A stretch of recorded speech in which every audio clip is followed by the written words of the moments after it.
மரண அறிவித்தல்.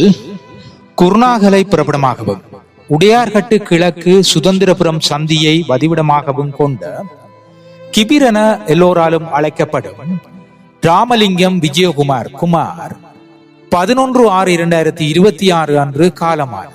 அன்னார் காலஞ்சென்ற ராமலிங்கம் பார்வதி கருப்பியம்மா தம்பதிகளின் பாசமிகு மகனும், அலெக்சாண்டர் அன்னம்மா தம்பதிகளின் அன்பு மருமகனும், ராணியின் அன்பு கணவர் விஜயா, நித்தி, ஜோதி, ராணி ஆகியோரின் அன்பு சகோதரன், காலஞ்சென்ற மாவீரர்களான ராஜன், செல்வம் மற்றும் பவானி, குட்டி, உஷா ஆகியோரின் பாசமிகு தந்தை கமல், மகிழன், சங்கீதா ஆகியோரின் அன்பு மாமனார் பிரகாஷ், சாரு, துஷ்மி, வைசு, யஸ்வின், ஹரிஸ், சிது ஆகியோரின் அன்பு பேரனாரும் ஆவார்.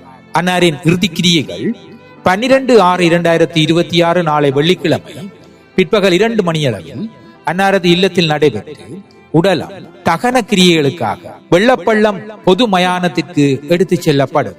இவ்வறிவித்தலை உற்றார், உறவினர், நண்பர்கள் அனைவரும் ஏற்றுக்கொள்ளுமாறு கேட்டுக் கொள்ளப்படுகின்றீர்கள். தகவல் குடும்பத்தினர்.